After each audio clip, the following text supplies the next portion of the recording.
주위에 계신 분들하고 인사하겠습니다. 끝까지 예수 이렇게 한번 인사하겠습니다. 끝까지 예수. 네, 감사합니다. 오늘 제목입니다. 오늘 제목 끝까지 예수. 그 인류의 역사들의 흐름을 보게 되면 수많은 철학의 사주들이 등장을 합니다. 많은 어떤 학문들, 철학적인 이야기들, 그런 어떤 복잡한 그런 이야기들이 참 많이 나오죠.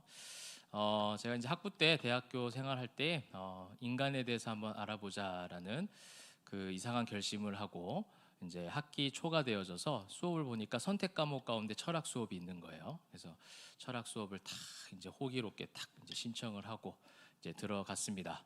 들어갔는데 이제 학기 초에 보게 되면 수강 정정 기간이라는 것이 있습니다. 그래서 한번 들어보고 이렇게 정정이 가능해요. 자기가 이제 잘못 선택할 수도 있고 또한 판단이 다시 새롭게 돼서 이제 바꾸는 경우가 있는데 처음에 딱 수업을 한 2시간 들어보고 바로 나가서 수강 정정을 했습니다. 제 역량이 안 되더라고요. 도저히 무슨 말인지 하나도 못 알아듣겠고 너무 어려운 이야기들이 많이 난무하는 것을 보면서 이거는 아니다. 이렇게 해서 인간을 알아볼 수는 없겠다. 이제 그렇게 생각을 하고 정정했던 기억이 있어요. 그만큼 복잡해요. 그죠? 철학이라는 것은 참 복잡한 학문인 것 같습니다. 이제 세월이 지나니까 왜 이렇게 복잡했는가에 대해서 성경을 보고 묵상하고 하나님 만나고 하니까 알게 되는 것 같아요. 인간은 늘 의지할 대상을 찾았다라는 거예요. 어떠한 것을 의지해야 되는지 그 대상을 늘 찾아다녔고 그렇게 하다 보니까 그 공허함을 채우기 위해서 여러 가지 방편을 썼던 것 같습니다. 성경은 이것을 종교심이라고도 표현을 합니다. 사람에겐 그것이 다 있어요. 뭔가를 의지할 대상, 신뢰할 대상, 믿고자 하는 대상들이 필요하다라는 것을 종교심으로 표현합니다. 바울이 이제 아덴 사람들을 보고 아덴에서 사역할 때 그런 말을 했거든요. 그리스 철학이 발전한 곳이죠. 그렇게 이제 복잡한 이야기들이 여러 군데서 막 나오니까 또 뭐 이상한 신, 이런 신, 저런 신 다 믿고 있고 그러니 너희들 진짜 종교심이 많다. 근데 그 종교심 가운데 누가 없어요? 하나님이 없다라는 얘기를 하는 것이죠. 그렇듯 인간은 누구나 그렇게 종교심이 있고 뭔가를 의지하고 신뢰할 대상을 찾아다닙니다. 이것은 하나님의 어떤 창조 섭리 가운데서도 담겨져 있습니다. 하나님은 우리를 하나님의 형상으로 창조하셨죠. 그래서 하나님과 함께하고 하나님을 찾고 하나님으로 체험받는데 합당하고 또 충분하게 살아가도록 하나님께서 만들어 주셨어요. 그런데 인간의 어떤 욕망과 탐심으로 또 불순종함으로 타락함으로 죄가 들어왔고 그 죄로 인해서 하나님과의 관계가 깨어졌습니다. 그래서 하나님과 헤어졌고 에덴 동산에서 쫓겨남을 당해요. 그렇게 살아가다 보니 인간의 어떤 육신적인 한계, 또 아픔, 고통, 고난, 슬픔, 두려움 이런 모든 것을 이제 짊어지고 살아가게 된 겁니다. 그럼에도 불구하고 뭔가를 채워야 되니까 여러 가지 인간의 채움의 시작들이 아까 말씀드렸던 것처럼 수많은 학문들, 철학 사조들을 만들어낸 것이겠죠. 때로는 자연을 의지할 때도 있었고 또 동물을 의지할 때도 있었습니다. 신격화하는 거예요. 거기다 이제 신격화하는 신적인 이미지를, 신적인 의미를 부여하는 거죠. 또 지식이 막 발달하다 보니까 사람이 커져갔습니다. 사람의 어떤 능력들이 더욱더 커져가면서 사람이 또 신격화되기도 합니다. 또 산업화가 이루어지면서 많은 어떤 경제적인 수요들이 생겨나면서 돈이 또 신격화되기도 하죠. 또 과학과 기술, 지금 얼마나 과학과 기술과 문명이 발달해져 있습니까? 그런 것을 또 인간이 의지를 하게 되었습니다. 끊임없이 사람은 하나님을 대신해서 의지할 대상을 찾는 것 같아요. 물론 이제 성도들은 늘 그것을 말씀으로 성령을 하나님을 채워가는데 인간에게 있는 그 종교심과 찾고자 하는 의지할 대상들을 늘 찾아다닌다는 겁니다. 심지어 우리도 그럴 수 있어요. 우리도 그럴 수 있다는 것을 성경에서 한번 발견할 수 있습니다. 택함받은 이스라엘 백성들이 이제 출애굽의 역사를 이루어갑니다. 그죠?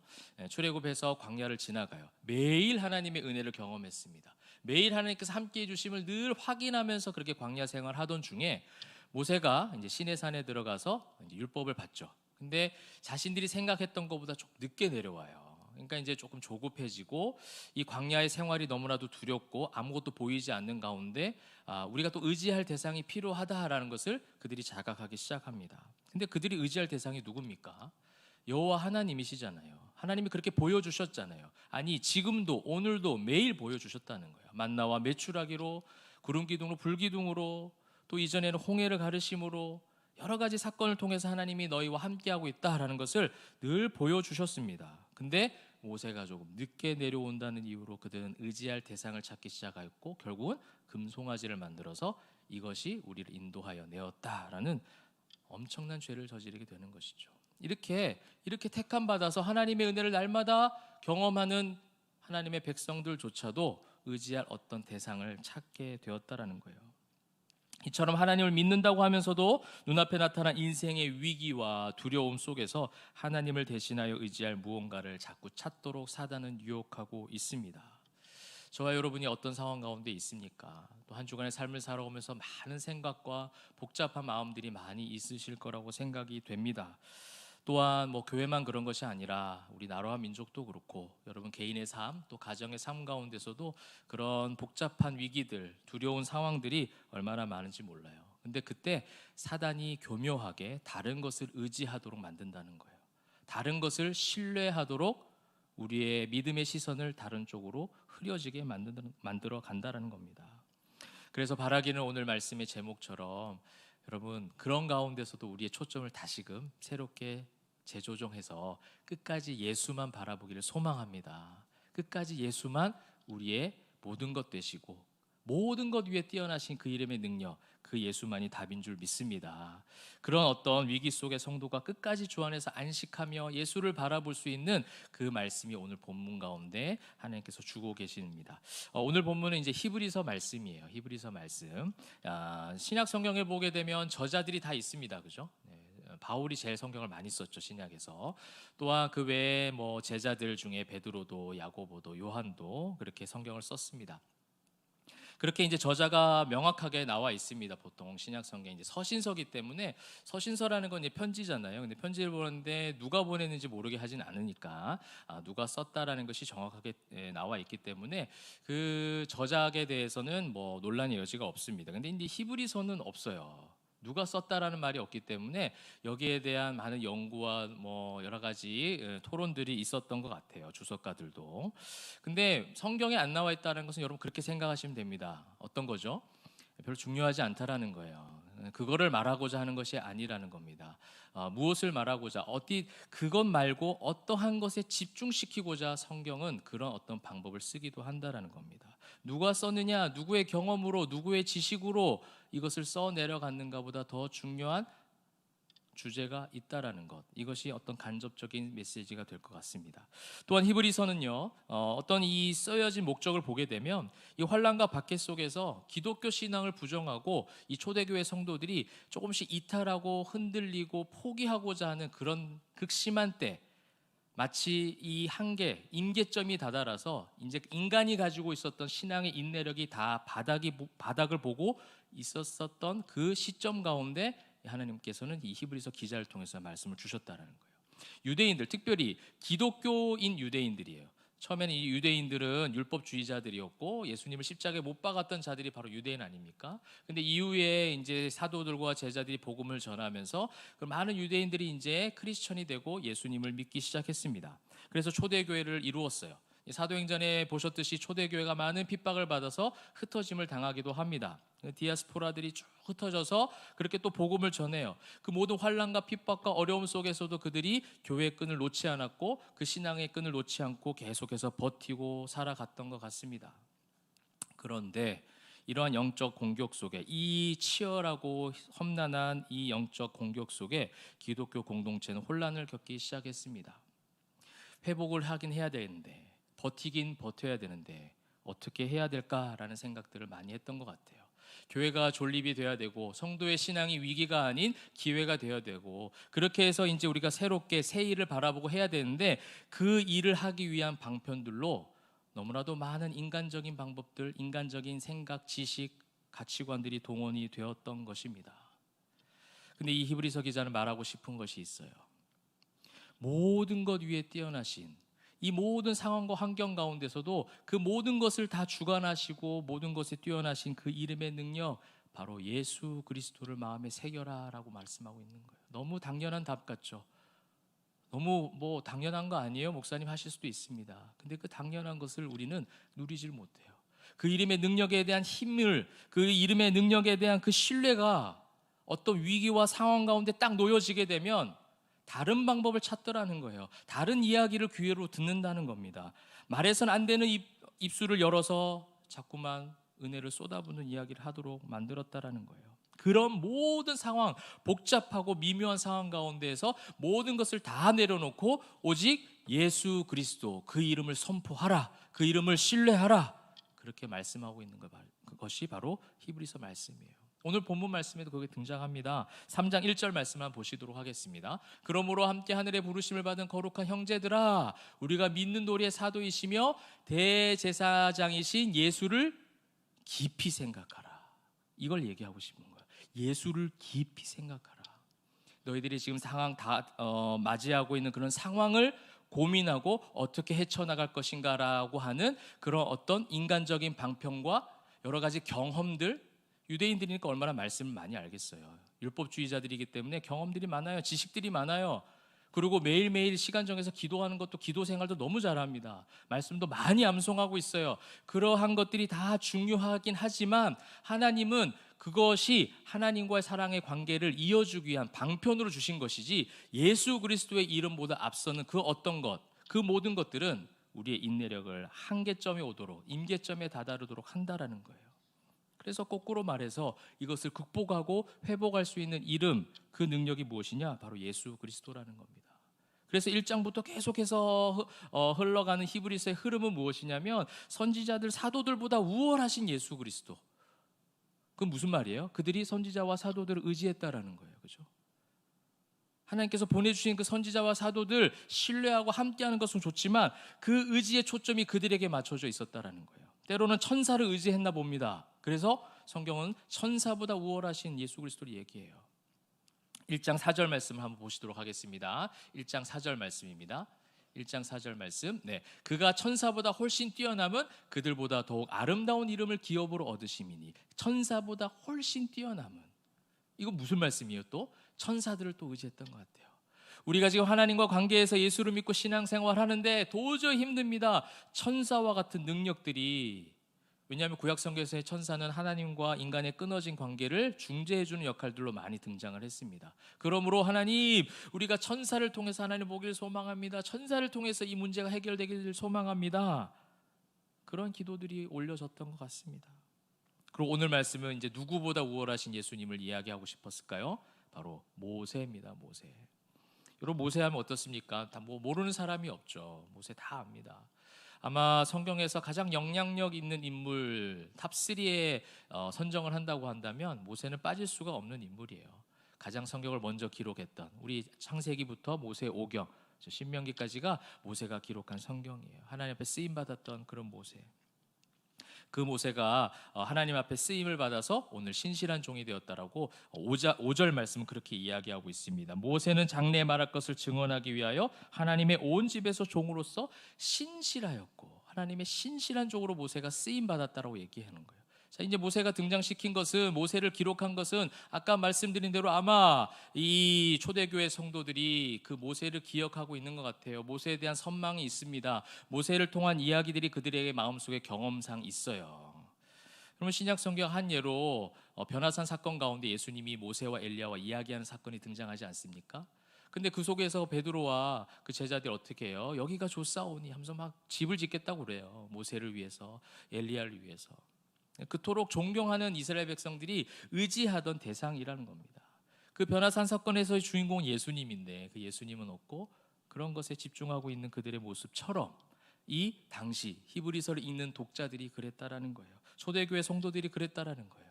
근데 여러분, 모세가 신실한 종으로 세워진 받았는데 그 신실하게 세워진 받아서 사역을 한 만큼 모세가 그러면 자격을 갖춘 역량 있는 지도자였느냐라고 했을 때 여러분, 성경을 보면 그렇지 않다라는 거예요.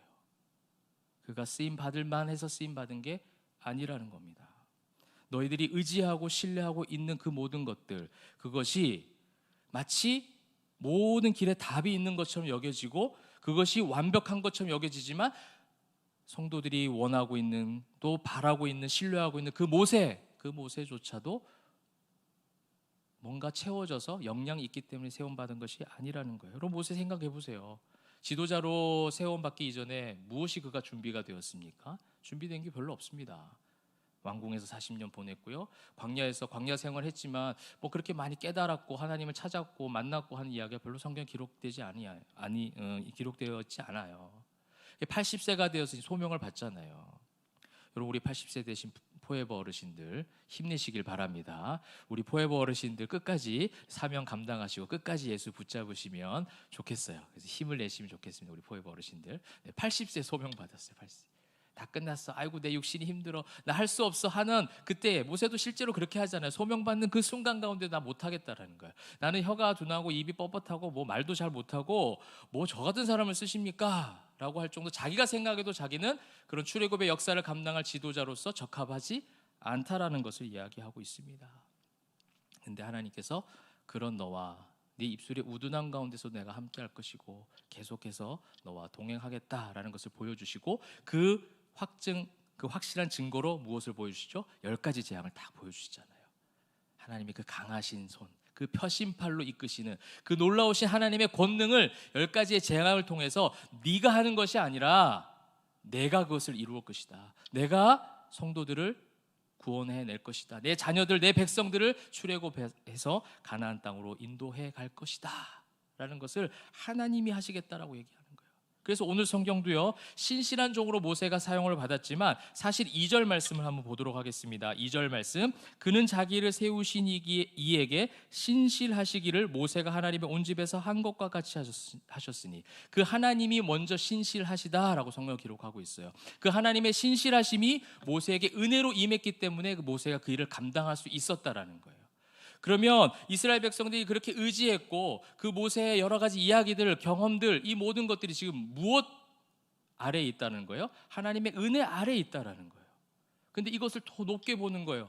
이것이 이 위기 가운데, 어려움 가운데 타개할 좋은 방법이고 신뢰할 대상이라고 말하고 있지만, 그렇게 사용하신 신실한 종으로 하나님의 집을 세워간 그 모세와 함께 하신 하나님, 그 신실하심이 모세에게 전해졌고 여전히 그 신실하신 사랑으로 지금도 여전히 성도들을 사랑하고 계시고 교회를 사랑하고 계신다라는 말씀을 이 모세를 통해서, 그들이 의지했던 모세, 그들이 의지했고 신뢰했던 모세보다 더 우월하신 예수 그리스도를 증거하면서 지금 말씀해 주고 계시는 겁니다. 여러분, 이 신실함이란 단어는요, 믿을 수 있는, 신뢰할 만한 그런 뜻을, 의미를 가지고 있어요. 뭐 우리 한국의 어떤 이 한국말로도 그렇게 우리가 단어를 풀이할 수 있어요. 믿을 수 있어요. 신뢰할 만해요. 흔들리지 않아요. 그 신실함, 신약 성경에서도 신실함이라는 수식어가 붙은 사람들이 많이 나옵니다. 디모데도 그랬고 에바브라도 그랬고 오네시모도 그랬어요. 신실한 주의 일꾼들이다. 믿을 만하다, 신뢰할 만하다. 하나님께서 그렇게 말씀해 주셨어요. 그들이 잘했기 때문에, 그들이 말씀을 잘 증거했기 때문에, 어려운 상황 가운데서도 그들의 공로가 빛이 났기 때문에 라고 생각할 수 있지만, 그것이 아니라 하나님의 신실한 은혜가, 하나님의 은혜가 그들에게 임하여 그들이 신실한 일꾼들로 사용받았다라는 것, 하나님에게 주체가 있다라는 겁니다. 그래서 하나님은 오늘 성경 말씀에서 이렇게 비유하세요. 하나님의 집을 소개하세요. 집. 하나님이 집을 세워가요. 그죠? 세운 자의 영광이 더 큰 것처럼 하나님이 이 모든 구원의 역사, 구원의 집, 이 구원의 모든 이 일련의 모든 과정들을 하나님이 세워 가셨다라는 거예요. 하나님이 세워 가셨으니, 하나님이 세워 가시는 모든 상황 가운데 교회를 세우시고 성도들에게 예수를 증거해 주셨으니, 그것이 어떻게 환난과 핍박과 세상적 영적 공격과 심지어 사단이 군대를 이끌고 와서 공격한다 할지라도 그것을 무너뜨릴 수 없다라고 선포하시는 하나님의 마음이 오늘 이 하나님의 집을 세우시는 마음과 이 뜻 가운데 있다라는 겁니다. 여러분, 믿으시길 바랍니다. 하나님의 집은 영원합니다. 하나님께서 여러분과 함께 하시고 이 교회를 인도하실 줄 믿습니다. 이 하나님의 집은 천상의 교회이기도 해요. 또 지상의 교회일 수 있어요. 하나님이 계신 곳이 다 하나님 집이잖아요. 그렇죠? 온라인으로 가정에서 예배 드리시는 분, 그곳이 또 하나님의 집이에요. 또 여러분, 신약적인 바울의 어떤 고백으로 보면 어떻게 해요? 우리 한 사람 한 사람이 성전된 신앙이라고 그러잖아요. 우리 모두 한 사람이 다, 여러분 한 사람 한 사람이 하나님의 집이에요. 다 하나님이 그렇게 세워가시는 거예요. 여러분, 이 모세의 신실함, 이 또 하나님의 집이 되었다라는 것은 많은 주석가들이 이렇게 해석을 합니다. 이것은 가족적인 의미로 관계가 회복되었다라는 것으로 해석을 해요. 왜냐하면 이것이 조금만 다른 곳으로 이 초점이 흐려지게 되면 하나님의 집을 세워가는 또 인간적 노력과 버팀, 인내, 이것을 강조하게 되거든요. 근데 하나님의 집을 지금 누가 세우셨다라는 거예요? 하나님이 직접 세우셨다는 거예요. 그 하나님이 세우신 집, 그것을 통해서 이 예수 그리스도, 오늘 6절 말씀 한번 보시도록 하겠습니다. 그리스도는 하나님의 집을 맡은 아들로서, 이렇게 시작을 하고 있어요. 그리스도가 하나님의 집을 맡은 아들이에요. 모세는 신실한 종으로 일했는데 이 하나님의 집을 맡은, 그것은 무엇이냐면 하나님의 집이 완성이 되었다라는 걸 얘기해요. 하나님의 구원 역사가 성취되었다. 누굴 통해서? 예수 그리스도를 통해서. 그분이 이제 주인 되셨다라는 거예요. 그분이 하나님의 집의 주인이 되셔서 우리와 함께 하시고 하나님의 교회인 이 대형교회와 함께 하시고 이 땅에 세워진 교회들과 함께 하시겠다라는 약속을 하고 계신 겁니다. 이 가족이 된 거예요. 관계가 회복되어진 거예요. 예수 그리스도로 말미암아 관계가 회복되어졌던 그 고백이 6절 말씀 마지막 가운데 나오죠. 이 모든 것을 끝까지 굳게 잡고 있으면 우리가 그의 집이다, 이렇게 고백해요. 여러분, 우리가 모세보다 위에 있어요. 모세는 신실한 종이었는데 우리는 그의 집이래요. 누구 때문에? 예수 그리스도 때문에. 이 은혜가 초점이 흐려지니까 환난과 핍박과 고난과 두려움과 불안감 속에서 무엇을 자꾸 찾았다는 거예요? 다른 엉뚱한 걸 찾고 있었다는 거예요. 그러니 계속 우리의 신앙의 인내심에는 한계점이 오고 포기하고자 하고 넘어지고자 하고 많은 초대교회 성도들이 이제 기독교 신앙을 해서 떠나기로 하고 그런 일들이 생기니 하나님 마음이 너무 아프셔서 히브리서 기자를 통해서 그런 하나님, 모든 것 위에 우월하신 예수 그리스도, 그분이 하나님의 집을 만드셨고 성취하셨고 이제 맡은 아들로서 그렇게 집을 세워가시는 그 집에 우리에게 가족으로, 자녀로 삼아주셨다는 거예요. 그래서 우리가 뭐라고 해요? 하나님의 자녀된 권세가 있다고 얘기하잖아요. 우리가 하나님의 자녀가 되었다라는 겁니다. 그러기 때문에 그 자녀라는 그 의미가 무엇입니까? 정체성이잖아요. 정체성은 꼭 진짜와 가짜에 대한 이야기가 될 수 있어요. 여러분, 저와 여러분의 신앙이 진짜인 줄 믿습니다. 예수님을 통해서 진짜 신앙을 가졌다면 이 모든 지금 복잡한 이 상황 가운데에서, 아무것도 보이지 않는 불안감 가운데에서, 여러 가지 말이 들리는 이 상황 가운데에서 우리가 모든 것을 다 닫고 어디에 초점을 다 같이 둬야 되는가 했을 때 바로 예수 그리스도입니다. 끝까지 예수, 주로 시작되었고 주로 말미암고 주로 돌아간다라는 이 마음, 알파와 오메가 되신 주님, 우리가 너무 많은 것을 집어넣어놨어요. 그 사이에 도저히 그것으로 견딜 수 없는 거를 모르고 많은 것들이 교회 가운데 들어와 있단 말이에요. 예수 이름을 흐려지도록 사단이 교묘하게 그렇게 유혹하고 있다라는 겁니다. 여러분, 오늘 성경 말씀 보니까 소망의 확신과 6절 말씀이에요. 소망의 확신과 자랑을 끝까지 굳게 잡고 우리는 그의 집이다, 이렇게 얘기하고 있어요. 끝까지 굳게 잡고 있으면 우리는 그의 집이다. 여러분, 이것을요 거꾸로 가봐야 돼요. 우리는 그의 집이다라고 하는 것은 하나님의 자녀가 되었다는 하나의 은혜죠. 여기서부터 시작되는 거예요. 우리가 하나님의 집이 되었고 하나님의 자녀가 되었기 때문에 뭐 할 수 있는 거예요? 끝까지 굳게 잡고 있을 수 있는 거예요. 끝까지 굳게 잡고 있을 수 있다면 끝까지 굳게 잡고 있는 것이 무엇이냐? 소망의 확신과 자랑이라는 거예요. 그런데 우리는 하나님의 집입니다, 자녀입니다, 나는 예수의 제자입니다 말을 했지만, 그래서 끝까지 굳게 잡고 있습니다라고 생각하고 착각했던 것이 소망의 확신과 자랑이 아니라 인간을 의지하였고 건물을 의지하고 그냥 공동체를 의지하고 내 율법적 의로움을 의지하고, 근데 어느 순간에 사단이 확 공격해오면 당해낼 재간이 없다라는 거예요. 근데 우리가 이길 수 있는 이유, 유일한 이유가 무엇입니까? 내 가운데는 예수 이름의 능력 때문에 사단이 얼씬도 못하는 거예요. 우리 그것을 알아야 돼요. 내가 정말 직분생활 잘하고 주일 성수 잘하고 교회 평생 이렇게 빠지지 않고 또 봉사, 헌신, 헌금 잘했구나, 하나님 앞에 칭찬받을 일이에요. 감사한 일이죠. 그렇게 할 수 있었다는 것은. 근데 그것 때문에 여러분 승리하신 게 아니라 여러분이 하나님의 집이 되었기 때문에, 자녀가 되었기 때문에 지금 승리하고 있는 거예요. 그러므로 지금의 이 불안한 상황 가운데, 아무것도 보이지 않는 상황 가운데서 그래도 새 일을 행하실 하나님을 바라볼 수 있는 소망이 있는 이유는 무엇입니까? 이제 이전 것은 다 지나고 새 것이 오니까 새 옷 입어서 기분 좋은 그런 정도의 새로운 희망이 아니에요. 그런 정도의 소망이 아니란 말이에요. 무엇으로 말미암아 새 일에 대한 소망을 품자고요? 예수 이름 때문에 새로운 소망을 품자라는 거예요. 왜? 그 주님이 우리를 교회되게 하셨고 우리를 성전되게 하셨기 때문에, 끝까지 사랑하시기 때문에 그렇습니다. 여러분, 탕자 이야기가 그렇잖아요. 탕자 이야기가. 여러분, 탕자가 잘못했잖아요. 다 아버지의 재산을 허비하고 그가 다시 아버지 집에 가서 살 자격이 없다고 느껴지니 본인도 그래요. 그냥 종으로 살겠다고, 받아만 주세요 하는 거예요. 근데 그 아버지가 어떻게 합니까? 그래, 종으로 살아라, 너 잘못했지, 왜 그렇게 했느냐, 책임을 묻지 아니하시고 그에게 가락지를 끼워주고 아버지 아들이라는 정체성 옷을 갈아입히고 너는 내 아들이야 이렇게 하는 거예요. 네가 어떠함이 아니라, 네가 어떻게 해야 되는 것이 아니라 그냥 내가 너를 사랑하고 있다. 내가 너의 주인이 되어줘서 하나님의 집을 맡은 예수 그리스도가 성령님과 함께 하겠다라고 약속하신 그 말씀이 바로 탕자의 이야기 아니겠습니까? 끝까지 우리를 사랑하시는 그 하나님의 자녀된 권세, 그것이 바로 하나님의 집이 된 그런 신앙의 고백이 될 수 있는 거예요.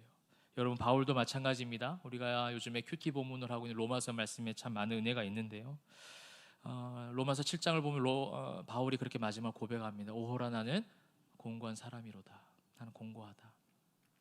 아마 바울도 끝까지 내가 복음의 사도로서 이 복음 전하는 사명을 잘 감당하겠습니다, 얼마나 많은 결단과 결심을 했을까요? 얼마나 많은 소망의 확신으로, 자랑으로 그가 내가 끝까지 하나님 붙잡겠습니다 했을까요? 근데 그가 왜 오호라, 나는 공고한 사람이로다, 육신의 법, 사망의 법에서 울면서 기도한 이유가 무엇입니까? 나의 끝까지가 힘이 없더라는 거예요. 나의 끝까지가 버텨낼 능력이 없다라는 거예요. 그래서 고백한 게 로마서 8장입니다. 성령장. 그래서 우리 성령님께서 나와 함께 하신다는 거예요. 그래서 우리 성령님께서 나에게 힘을 주셔서 내가 끝까지 하는 것이 아니라 하나님의 끝없는 그 사랑의 힘으로, 원동력으로 내가 하나님이 원하시는 그때까지 할 수 있다는 거예요. 그래서 로마서 8장 37절과 39절까지의 말씀이에요. 한번 보실까요? 로마서 8장 37절 보시게 되면, 그러나 이 모든 일에 우리를 사랑하시는 이로 말미암아 우리가 어떻게 한다고요? 넉넉히 이긴다는 거예요. 오호라, 나는 공고한 사람이로다. 내가 그렇다라는 거예요. 그 고백은요, 야, 나는 해도 안 되는 사람이구나, 절망적이구나, 난 아무것도 할 수 없어, 하나님 나와 늘 함께 하신다고 했는데 내 육신의 법, 사망의 법 왜 이렇게 나를 힘들게 하고 유혹하지, 나 이제 지쳐요, 못하겠어요가 아니라, 그 고백과 함께 시작된 그 고백이 이제 어떻게 이어지는 거예요? 우리를 사랑하시는 이로 말미암아 우리가 넉넉히 승리한다. 나의 어떤 복음적, 사도적 소명 때문에, 사명 때문에, 나의 능력 때문에, 나의 출신 때문에, 나의 로마 시민권 때문에 이길 수 있다가 아니라, 넉넉히 이길 수 있다가 아니라 성령님이 내 마음속에 계시기 때문에 내가 승리할 수 있다라고 고백하는 겁니다. 그 다음 38절입니다. 38절 보게 되면 내가 확신한다고 하면서 고백하는 것이 있어요. 사망이나 생명이나 천사들이나 권세자들이나 현재일이나 장래일이나 능력이나, 그 다음 말씀, 우리 그 다음 말씀을 함께 같이 읽어보고 하면 좋겠습니다. 같이 읽도록 하겠습니다. 시작. 높음이나 깊음이나 다른 어떤 피조물이라도 우리를 우리 주 그리스도 예수 안에 있는 하나님의 사랑에서 끊을 수 없으리라. 할렐루야. 이게 로마서 8장의 마지막 고백이에요. 사망, 생명, 권세자들, 천사, 복잡한 거예요. 사람들이 의지할 대상들 찾고 있으니까. 근데 그 어떤 높음과 깊음 다 상관없어요. 내가 어떠해야 된다, 교회가 어떠해야 된다, 다 내려놓는 거예요. 성령 안에서. 어떻게 해요? 어떤 피조물이라도, 그런 어떠한 영적 공격과 방해와 수많은 언어들이, 수많은 사람의 말들이 오고 간다 할지라도 우리를 우리 주 그리스도 예수 안에 있는 하나님의 사랑에서 끊을 수 없다라고 법정적인 용어로 땅땅땅 하나님께서 선포해 주신 거예요. 누구의 이름으로 말미암아? 예수 그리스도의 이름으로 말미암아. 그 이름이 우리를 살리십니다. 그 이름이 우리를 이끄십니다. 어떠한 사람의 계획도, 사람이 아무리 마음으로 그 이 걸음을 계획하고 그렇게 세워간다 할지라도 그 걸음을 인도하시는 이는 여호와 하나님이시잖아요. 그게 하나님의 집을 세웠다라는 의미예요. 그것이 하나님의 집을 세운 자녀들로서 우리에게 놀라우신 은혜와 권세를 주신 하나님의 사랑 고백입니다. 사랑하는 성도 여러분, 위기와 혼란함 속에서 여러분들이 있는 줄 압니다. 교회도 그렇고 여러분의 삶도 그럴 수 있어요. 개인적인 삶이 그렇죠. 그러한 가운데서도 우리가 건강하게 우리의 신앙생활을 이어가고 또 한 걸음 한 걸음 나아가야 되는데, 그 혼란함과 위기 속에서 여러분 다른 거 붙잡지 마시고 예수 그리스도 붙잡으시기 바랍니다. 소망의 확신을 붙잡아 주세요.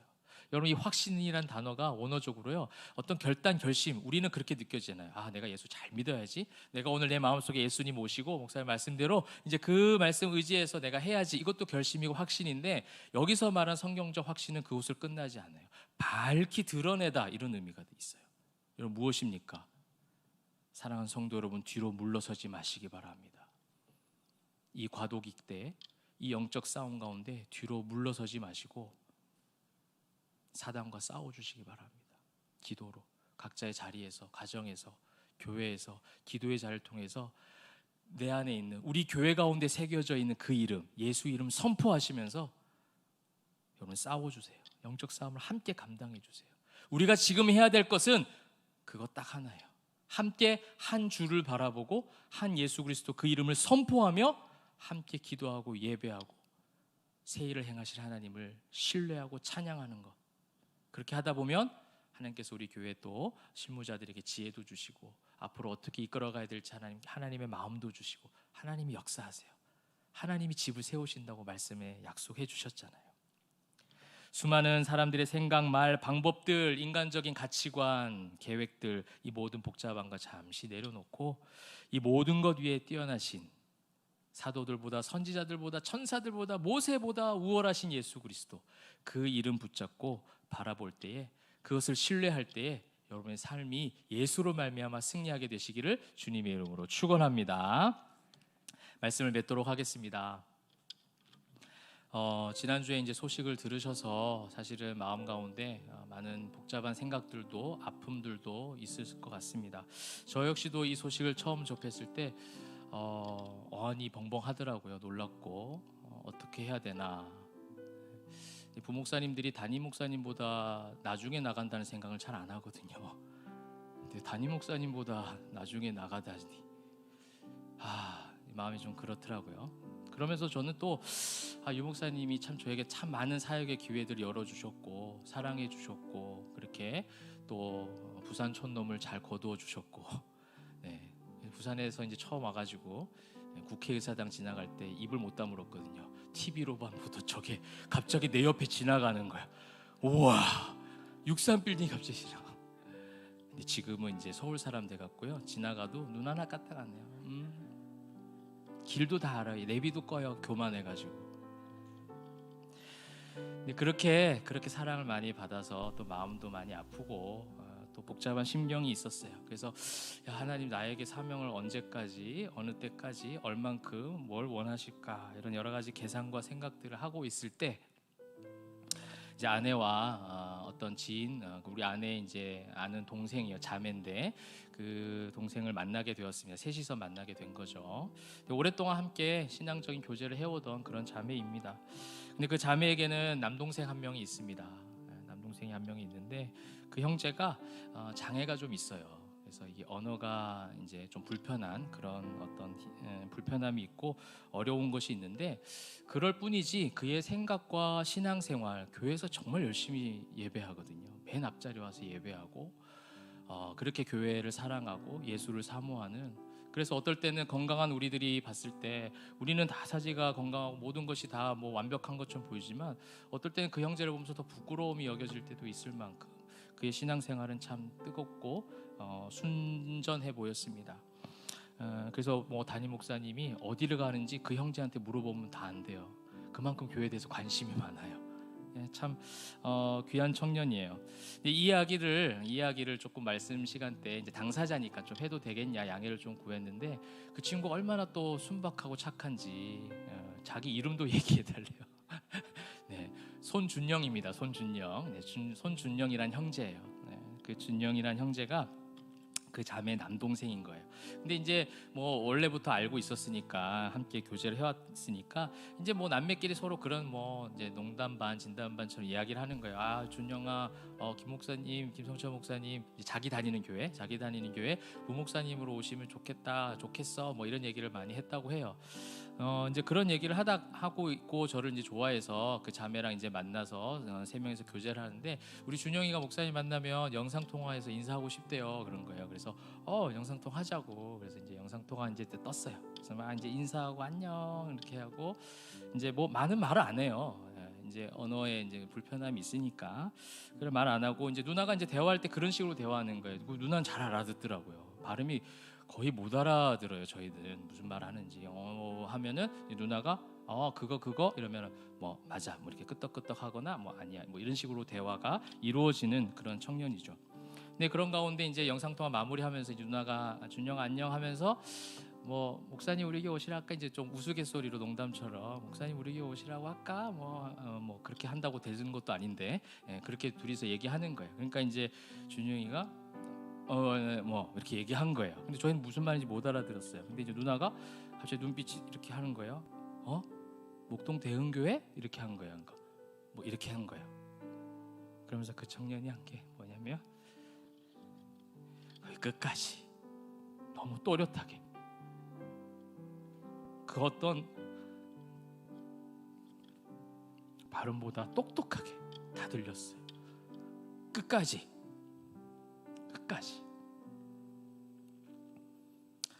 참 믿음이 약하구나. 내가 내 계산하고 내 생각하고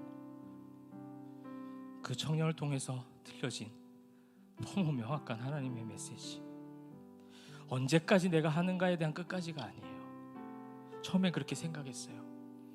그냥 개인적인 나의 어떤 사명, 거기에 대한 계획을 말씀하신 줄 알았는데 하나님이 그렇게 얕은 분이 아니세요. 말씀을 준비하고 묵상할 때마다 그 끝까지의 그 고백이 내 가슴 속에 심겨져 있는데 그 고백이 어떤 고백이었냐면 이것이 진짜 하나님의 마음인데요. 내가 대흥교회를 끝까지 사랑한다는 거예요. 주의 백성들을 끝까지 사랑한다는 거예요. 그 끝까지더라고요. 더 김성철 언제까지? 뭐 요까지? 그게 인간의 얕은 생각이에요. 하나님은 더 높고 더 깊으세요. 더 폭이 넓으시더라고요. 왜? 이 교회를 독생자를 죽이시면서까지 빚값 주고 사셨기 때문에 여러분 한 사람 한 사람, 성전된 여러분 한 사람 한 사람을 아들을 죽이시면서까지 사랑했기 때문에. 그런데 무슨 복잡한 게 필요합니까? 그거면 충분하지 않은가요? 다 정리되더라고요. 다 정리되더라고요. 성전된 성도들을 하나님께서 끝까지 사랑하신답니다. 여러분 끝까지 사랑하신대요, 하나님이. 그래서 하나님이 그 끝까지 여러분을 보호하신다고 약속하셨고 그렇게 이끄시겠다고 그 약속을 그 정말 순박한 하나의 청년, 많은 말을 할 줄 모르는 그 청년의 그 입술을 통해서 주시더라고요. 생각도 못했던 그런 하나님의 메시지였습니다. 여러분 어렵고 힘든 거 압니다. 복잡하고 또 여러 가지 생각이 들고 또 여러 가지 판단이 들 수도 있습니다. 지금 우리가 그럴 때가 아니고 끝까지 나를 사랑하신 예수 그리스도, 그 이름만 붙잡읍시다. 그 이름 붙잡으면 됩니다. 충분합니다. 왜냐하면 지금까지도 하나님 역사 가운데 하나님의 집을 세우셨고 하나님께서 인도하셨기 때문에 이후에도 그냥 두실 리가 없습니다. 여러분도 마찬가지고 가정도 마찬가지고 교회도 나라와 민족도 끝까지 그 예수 붙잡고 승리하시는 저 여러분 되시기를 주님의 이름으로 축원합니다. 기도하겠습니다.